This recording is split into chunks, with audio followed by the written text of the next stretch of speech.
So today we will start with the carboxylic acid derivatives. तो इस chapter में जो इम्पोर्टेंट है वो अपन इसके देखो। तो ये जो टॉपिक्स हैं, एक तो स्ट्रक्चर पे एक क्वेश्चन आता है, फिर इसकी फिजिकल प्रॉपर्टीज पे एक 1 मार्क्स का क्वेश्चन आ सकता है, फिर इनकी प्रिपरेशन रिएक्शंस है ना, इन सब पे क्या होता है, कोई रिएक्शन दे दी जाती है, प्रोडक्ट क्या है वो पूछा पूछा जाएगा। तो अपन इसका आज ये देखते हैं सबसे पहले तो कि कार्बोक्सिलिक एसिड डेरिवेटिव्स क्या होते हैं। तो कार्बोक्सिलिक एसिड का जनरल फॉर्मूला क्या है, COOH। अगर ये OH रिप्लेस हो जाए और इसकी जगह कोई और ग्रुप आ जाए, XYZ, अब ये XYZX हो सकता है, क्लोराइड आ जाए, है ना, ये हो सकता है COR आ जाए, ये कुछ भी हो सकता है। तो ये जो ग्रुप्स आ रहे हैं इनके बेसिस पे ये क्लासिफाइड है, ठीक है। अब इनका एक जो बहुत इंपॉर्टेंट फीचर होता है कार्बोक्सिलिक एसिड डेरिवेटिव्स का, क्या होता है कि जब ये हाइड्रोलाइज होते हैं तो ये कार्बोक्सिलिक एसिड जरूर देते हैं, ठीक है। तो ये एक इम्पॉर्टेंट फीचर है इनका। जैसे ये एक डेरिवेटिव है RCOL, है ना, OH यहाँ से रिप्लेस हो गया, इसकी वाटर के साथ रिएक्शन होगी तो H और L निकल जाएगा और RCOOH बनेगा। ऐसे ही अलग अलग डेरिवेटिव्स हैं, जैसे कि एल्केनोइल क्लोराइड है, मतलब RCOCl, इसको एल्केनोइल क्लोराइड कहते हैं। RCOOCOR, ठीक है। ये क्या होता है आपका, ये होता है एनहाइड्राइड। ये दो कार्बोक्सिलिक एसिड से वाटर मॉलिक्यूल के लॉस से बनता है। फिर एस्टर, तो RCOOR, ये लिंकेज होगी एस्टर में। अमाइड क्या होगा, RCONH2। तो ये हमारे इतने डेरिवेटिव्स हैं जिनके बारे में हमें इनकी प्रिपरेशन प्रॉपर्टीज पढ़नी है। तो सबसे पहले अगर हम स्ट्रक्चर देखें तो स्ट्रक्चर इनका कार्बोक्सिलिक एसिड का डेरिवेटिव्स का कार्बोनिल कंपाउंड जैसा ही स्ट्रक्चर होता है। ये तीनों ही प्लेन में रहते हैं और ये कुछ इस तरीके से अरेंज रहते हैं, इसलिए हम इसको कहते हैं कि ये ट्राइगोनल प्लेनर, क्योंकि प्लेन में है तो इनकी जो ज्योमेट्री होती है वो ट्राइगोनल प्लेनर होती है। अब अगर हम देखें आगे कि और क्या फीचर्स हैं इसके, तो जो भी आपका ये ग्रुप है ना, रिप्लेस हुआ है, जो इसके पास लोन पेयर्स होते हैं, तो लोन पेयर्स के कारण रेजोनेंस शो करता है। रेजोनेंस के कारण कार्बोक्सिलेट आयन ज्यादा स्टेबल होता है कार्बोक्सिलिक एसिड से। ये एक पहले वाली यूनिट का पार्ट है, बट यहाँ पर रेजोनेंस के कारण स्टेबलाइजेशन यहाँ पर भी होता है कार्बोक्सिलिक एसिड डेरिवेटिव्स का। तो यहाँ से एक क्वेश्चन ये बनता है कि what is the order of carboxylic acid derivatives towards nucleophilic substitution reactions. तो न्यूक्लियोफिलिक सब्स्टिट्यूशन रिएक्शंस क्या होती हैं कि जब भी कोई एक न्यूक्लियोफाइल दूसरे न्यूक्लियोफाइल को आके रिप्लेस करेगा, है ना। तो अब यहाँ पे अगर आप देखोगे तो आपको ये देखने मिलेगा कि ये जो स्ट्रक्चर है डेरिवेटिव का, जनरल स्ट्रक्चर जो है ना, RC double bond O L, इसके पास भी दो लोन पेयर्स हैं और ये जो L है इसके पास भी लोन पेयर है। ये लोन पेयर यहाँ जाएगा तो कितनी बॉन्ड हो जाएंगी कार्बन की, 5। तो इसको यहाँ शिफ्ट होना पड़ेगा। जैसे ही ये यहाँ शिफ्ट होगा ऑक्सीजन पे नेगेटिव आएगा, L ने दिया है तो इस पे पॉजिटिव आएगा, ठीक है। अब इसके पास दो लोन पेयर्स तो थे, है ना, एक और लोन पेयर आ गया या नेगेटिव आ गया। अब इससे क्या हुआ, देखो समझते हैं। इससे ये हुआ कि अगर ये ग्रुप हमारा क्या होगा, लेस इलेक्ट्रोनेगेटिव होगा, मतलब इसकी जो एक्सी इलेक्ट्रोनेगेटिविटी है ये कम है, मतलब ये अपनी तरफ लोन पे अपने अपनी तरफ बॉन्ड पेयर ऑफ इलेक्ट्रॉन्स को कम अट्रैक्ट करेगा। कम अट्रैक्ट करेगा मतलब डोनेट इजी, है ना, डोनेशन इजी, इसका डोनेशन इजी होगा। जैसे ही डोनेशन इजी होगा, इसका जो इलेक्ट्रोफिलिक कैरेक्टर है कार्बन का, कार्बन का इलेक्ट्रोफिलिक कैरेक्टर क्यों है? क्योंकि कार्बोनिल ग्रुप हमारा इलेक्ट्रोमैग्नेटिक इफेक्ट शो करता है ना, रेजोनेंस। ऑक्सीजन पे नेगेटिव आएगा क्योंकि ऑक्सीजन ज्यादा इलेक्ट्रोनेगेटिव है, इस पे पॉजिटिव, तो ये इलेक्ट्रोफिलिक हो गया ना। अब ये इलेक्ट्रोफिलिक हुआ तो अगर हमारा एल ग्रुप जिसकी इलेक्ट्रोनेगेटिविटी कम है तो ये अच्छे से डोनेट कर पाएगा। तो ये कार्बन के इलेक्ट्रो पॉजिटिव कैरेक्टर को या इलेक्ट्रोफिलिक कैरेक्टर को कम कर रहा है ना। अगर हम इसका ऑपोजिट कर दें कि एल बहुत इलेक्ट्रोनेगेटिव है तो ये सारी चीजें ऑपोजिट हो जाएंगी। इलेक्ट्रोनेगेटिव बहुत है तो डोनेट इजी नहीं कर पाएगा। जब डोनेशन अच्छे से नहीं हो पाएगा तो इलेक्ट्रोफिलिक कैरेक्टर कम होगा क्या? नहीं होगा, है ना। तो इसी बेसिस पे हम देखेंगे कि न्यूक्लियोफिलिक सब्स्टिट्यूशन की रिएक्टिविटी क्या है। अब हमें चाहिए कि एक न्यूक्लियोफाइल अच्छे से दूसरे न्यूक्लियोफाइल को क्या कर सके? सब्स्टिट्यूट कर सके। तो अब यहाँ पर आप देखो कि जो ऑर्डर है किसका, यहाँ पे क्लोराइड है, क्लोराइड की इलेक्ट्रोनेगेटिविटी ज्यादा है ना, ज्यादा है। तो ये अपनी तरफ क्या करेगा? इलेक्ट्रॉन्स खींचेगा, जिसकी वजह से क्या होगा?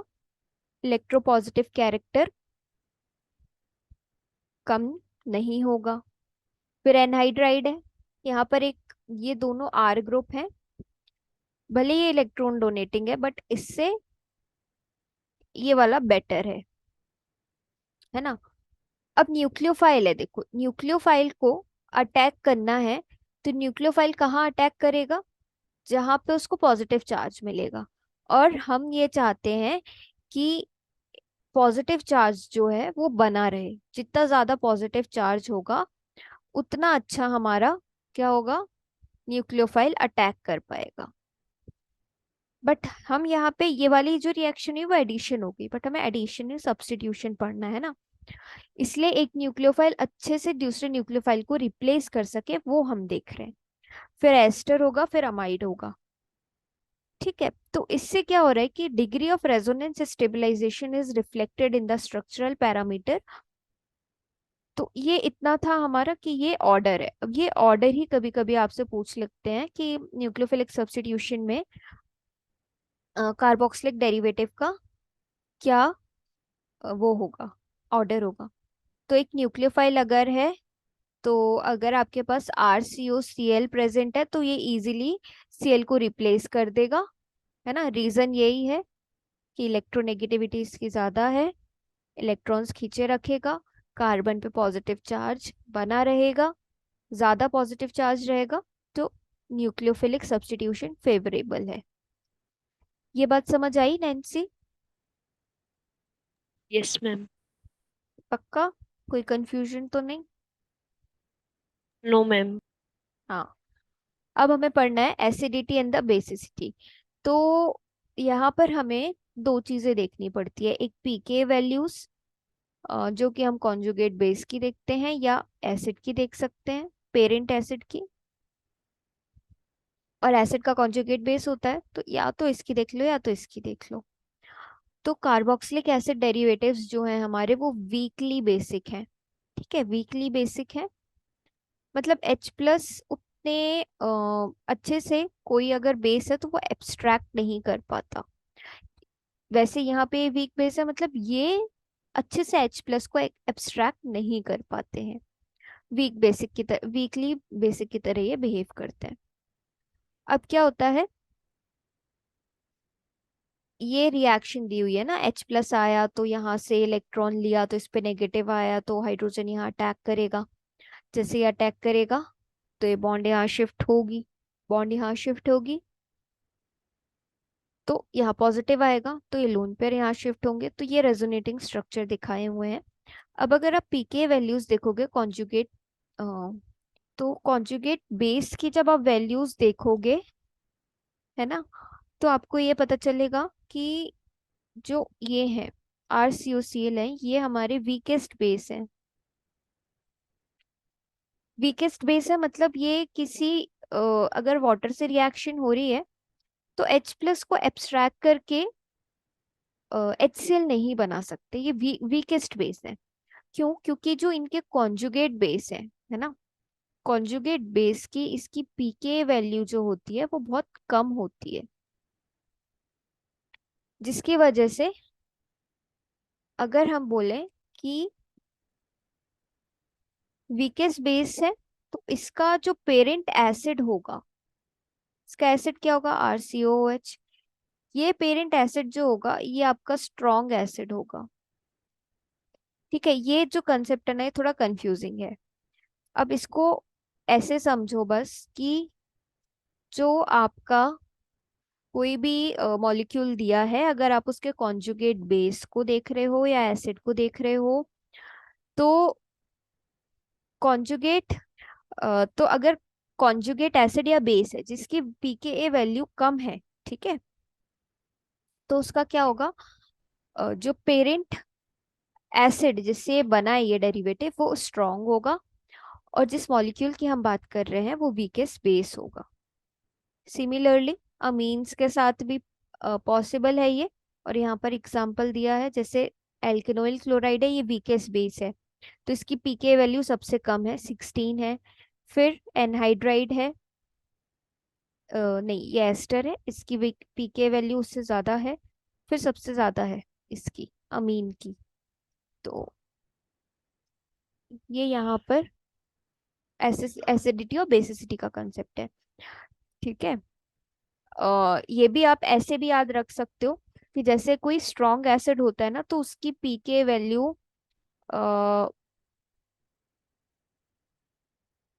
लो होती है। Okay. Okay, now physical properties की बात करते हैं। तो फिजिकल प्रॉपर्टीज में हमें पता है कि एसिड डेरिवेटिव्स हैं तो ये भी वाटर सॉल्युबल होंगे। फिर इनके बॉन्ड लेंथ की अगर बात करें तो हमें पता है कि सबसे ज्यादा रिएक्टिव एल्केनोइल क्लोराइड है, और फिर लास्ट में हमने ऑर्डर ऑफ रिएक्टिविटी देखा ना, तो अमाइड सबसे ज्यादा लेस रिएक्टिव है। तो बॉन्ड लेंथ भी अकॉर्डिंगली इनकी वेरी हो रही है, आर और एल की। तो आर और एल की बॉन्ड लेंथ आप यहाँ देख सकते हो कम हो रही है ना, इसकी बस थोड़ी सी ज्यादा है लेकिन कम हो रही है। सो यहाँ पर यही है बस इसका फिजिकल प्रॉपर्टीज, है ना। अब यहाँ से हम स्टार्ट करते हैं कि एल्केनोइल हेलाइड और एनहाइड्राइड एस्टर अमाइड ये सब क्या होता है। ये देखो, ये सारे इनके बॉइलिंग पॉइंट दिखाए हुए हैं। इसका ज्यादा है क्योंकि ये थोड़ा कॉम्प्लिकेटेड स्ट्रक्चर है, इसको ब्रेक करने के लिए ज्यादा हीट देनी पड़ेगी। फिर इसका इससे कम है, एल्केनोइल क्लोराइड का सबसे कम है। फिर आपका एस्टर है। तो ये सारे आपके दिखाए हुए हैं। फिर एस्टर्स जो होते हैं इनके लोअर मेंबर्स होते हैं ना, जो वो वॉलेटाइल है, मतलब रूम टेम्परेचर पे वेपर बन जाते हैं। इनकी जो फ्रूटी स्मेल होती है हमें पता है। एस्टर्स वाटर में सॉल्युबल मोस्टली नहीं होते हैं, इनकी डेंसिटी भी कम होती है। फिर अमाइड्स है, तो अमाइड्स हमारे वाटर सॉल्युबल हैं क्योंकि यहाँ हाइड्रोजन है, और ये इजीली हाइड्रो ऑक्सीजन है मतलब यहाँ, और ऑक्सीजन हाइड्रोजन से इलेक्ट्रोनेगेटिव हाइड्रोजन बॉन्ड बना सकता है, यहाँ भी हाइड्रोजन बॉन्ड बना सकता है। ठीक है, और ये डाइमर के फॉर्म में एग्जिस्ट करते हैं सॉलिड और लिक्विड में। अब अपन यहाँ पर बात करते हैं, ये देखो यही क्वेश्चन सिमिलरली उठा के सीधे आ गया था कि reactivity towards nucleophilic substitution reaction. ठीक है, फिर इनकी प्रिपरेशन है, तो प्रिपरेशन में एक सबसे सिंपल सी प्रिपरेशन, अभी हम अगर एसिड हेलाइड्स देख रहे हैं, एसिड हेलाइड्स की जो प्रिपरेशन है वो सिंपल सी एक रिएक्शन आप याद कर सकते हो। जब भी RCOH की रिएक्शन PCl5 के साथ होती है तो RCOCl निकलता है। अब जो जो बच रहा है वो सब चीज यहाँ लिख दो। एक तो HCl निकलेगा, HCl के बाद आप देखोगे तो POCl3 बचेगा। 5 Cl है ना, 3 या 4 या 5 या, ठीक है, इस तरीके से आपको मिलेगा। फिर एक और है, अगर PCl3 निकालते के साथ रिएक्ट कराते हो तो फॉस्फोरिक एसिड बनता है, H3PO3। सल्फर थायोनिल क्लोराइड के साथ अगर आप रिएक्शन कराते तो सल्फर डाइऑक्साइड निकलती है। ये बहुत कॉमन रिएक्शन है, ये प्रिपरेशन में लिख सकते हो अगर आती है तो। ठीक है। फिर आपका आता है रिएक्शंस ऑफ एसिड हैलाइड, तो रिडक्शन है और एक न्यूक्लियोफाइल के साथ रिएक्शन। तो ये हमने ऊपर ही देखी थी, न्यूक्लियोफिलिक सब्स्टिट्यूशन रिएक्शन है ये। एक न्यूक्लियोफाइल दूसरे न्यूक्लियोफाइल को रिप्लेस कर रहा है ना। तो इसका ऑर्डर था कि सबसे ज्यादा हमारे एल्केनॉइल क्लोराइड रिएक्टिव थे। फिर रिडक्शन है। रिडक्शन में सिंपल है कि कोई भी अगर डेरिवेटिव है उसका अगर हाइड्रोजन की प्रेजेंस में रिएक्शन हो रही है तो डबल बॉन्ड H यहाँ पे आ जाएगा, है ना, हाइड्रोजन ऐड हो जाएगा। Reduction is addition of hydrogen. ये शॉर्ट थी। अब ये यहाँ पे डिटेल्ड में रिएक्शन एक्सप्लेन किए हैं कि न्यूक्लियोफाइल क्या हो सकता है। तो एक बार न्यूक्लियोफाइल वाटर हो सकता है, अगर वाटर के साथ इसके रिएक्शन कराओगे तो मैंने क्या बोला था कि कार्बोक्सिलिक एसिड हाइड्रोलिसिस में एसिड को रीजनरेट करते हैं।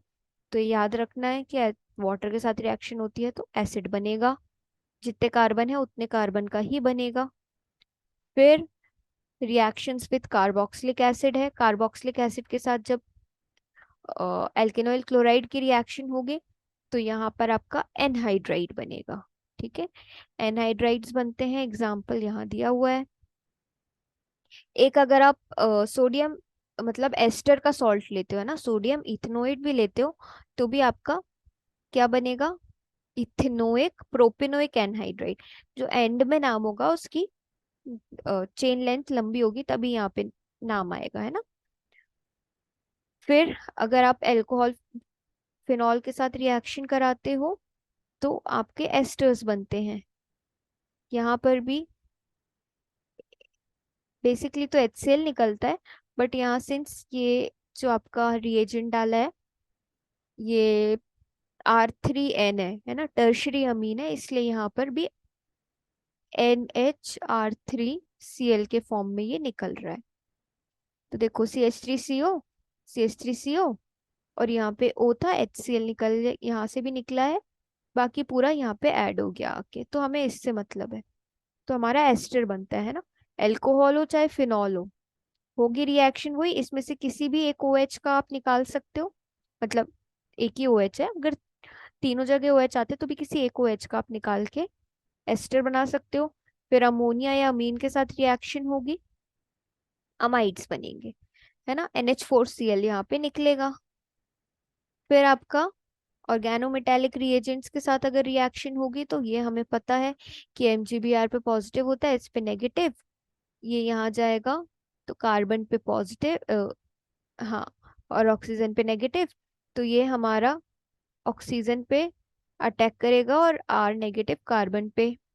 तो आप देखोगे R नेगेटिव कार्बन पे रिएक्ट करेगा, अटैक करेगा, तो क्या बन गया आपका कीटोन, है ना, ये कीटोन है, कीटोन बन गया और XMGBr निकल गया। अब ऐसे यहाँ पे हैलाइड लिया है तो अब देख सकते हो कि क्या बन रहा है।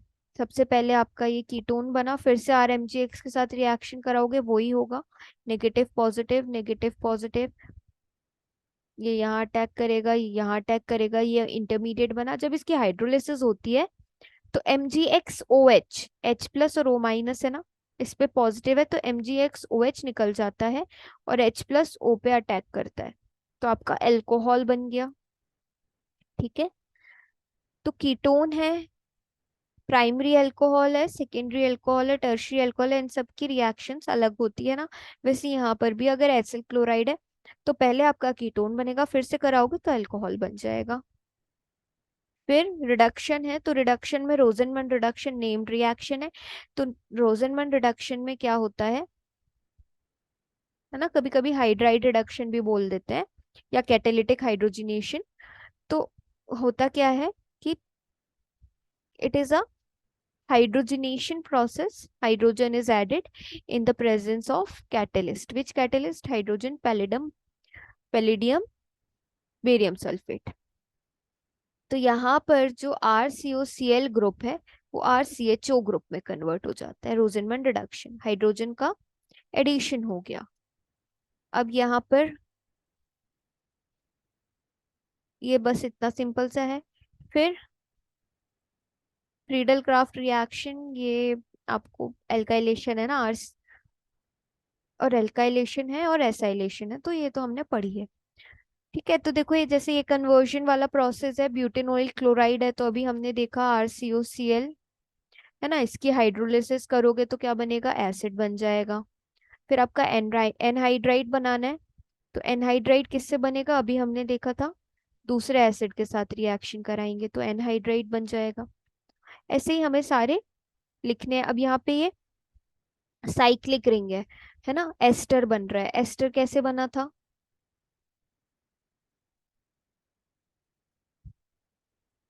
एस्टर कैसे बना था। RMGX के साथ रिएक्शन की। हाँ, है ना।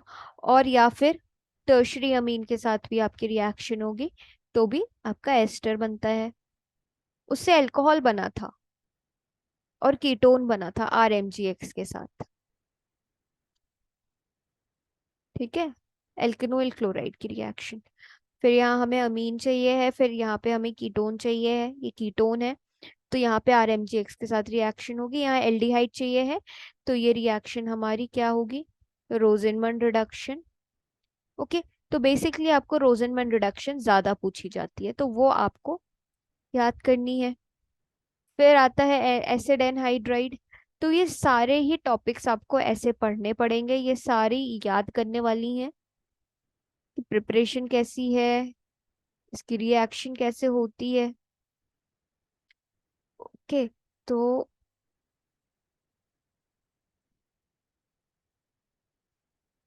और ये ना काफी बड़ा है, काफी बड़ा। इससे तो ये है कि अगर किस्मत में फंस जाए तो फंस जाए। जैसे ट्रांस एस्टरिफिकेशन आता है, तो ये पढ़ के जा सकते हो। तो ट्रांस एस्टरिफिकेशन क्या होता है कि जब ये एस्टर की अल्कोहल के साथ रिएक्शन होती है तो एक नया एस्टर बनता है, ट्रांस एस्टरिफिकेशन है ये देखो, ये एक एस्टर है, ये अल्कोहल है, फिर से एक नया एस्टर बन गया, है ना। तो यहाँ पर क्या बना है, मिथाइल ऑक्टा डेकानोएट। हमने यहाँ पे भी ऑक्टा डेकानोएट लिया था, बट यहाँ इथाइल था, तो ये CH3 के साथ एक इथाइल ग्रुप यहाँ से निकल गया। अब सिंपल ट्रांसफर हुआ है, CH3 यहाँ आ गया और CH3OH इसके साथ निकल गया। तो ये ट्रांस एस्टरिफिकेशन है, ये इंपॉर्टेंट है। हाइड्रोक्सिलअमीन टेस्ट तो एज सच नहीं पूछा जाता है। फिर आपका है कि एस्टर अगर ग्रिग्नार्ड रिएजेंट के साथ रिएक्ट करता है तो टर्शरी अल्कोहल बना रहा है ना। फिर आपका एस्टर अगर टू मॉलिक्यूल्स है, सिंगल मॉलिक्यूल है तो कुछ और बना रहा है। ये काफी लेंदी है। फिर एक आता है बोवलेंट ब्लैंक रिडक्शन, मतलब इससे जो भी है ना नेम्ड रिएक्शंस है, एक बार नेम्ड रिएक्शंस का वीडियो देख के जाना है। जो कार्बोक्सिलिक एसिड वाली यूनिट है पूरे के लिए, क्योंकि रिएक्शन दे देंगे और आपको लगेगा कि यार क्या पूछ लिया है, बट ज्यादातर नेम्ड रिएक्शंस पूछते हैं ज्यादातर। तो बोवलेंट ब्लैंक एक रिडक्शन है जिसमें आप LiAl AH4 यूज करते थे, लेकिन यहाँ पर क्या यूज कर रहे हो, सोडियम, है ना, सोडियम इन एल्कोहल। तो वो आपका कोवलेंट ब्लैंक रिडक्शन है। ये मैम आपने इसकी नेम रिएक्शन की वीडियो अपलोड। हाँ, नेम रिएक्शन की वीडियो अपलोडेड है ना, देखना, मिल जाएगी नेम रिएक्शन अलग से। Okay ma'am. हाँ, तो ये सारा ना पूरा ऐसे ही है, इसके लिए सिर्फ एक काम करना है, नेम रिएक्शंस का देखना है। और देखो हॉफमैन रीअरेंजमेंट मैंने दिखाए थे ना कि पेपर सॉल्व कराए तो उसमें आया है हॉफमैन रीअरेंजमेंट कई बार, इसका मैकेनिज्म। तो ये पढ़ के जाना हॉफमैन रीअरेंजमेंट का, बहुत इंपॉर्टेंट है, आता ही है, कई बार आया है, ये अमाइड से आया है। तो ऐसे ही क्वेश्चन ये भी डेरिवेटिव के टॉपिक से बीच बीच से उठा के आपसे पूछ सकते हैं।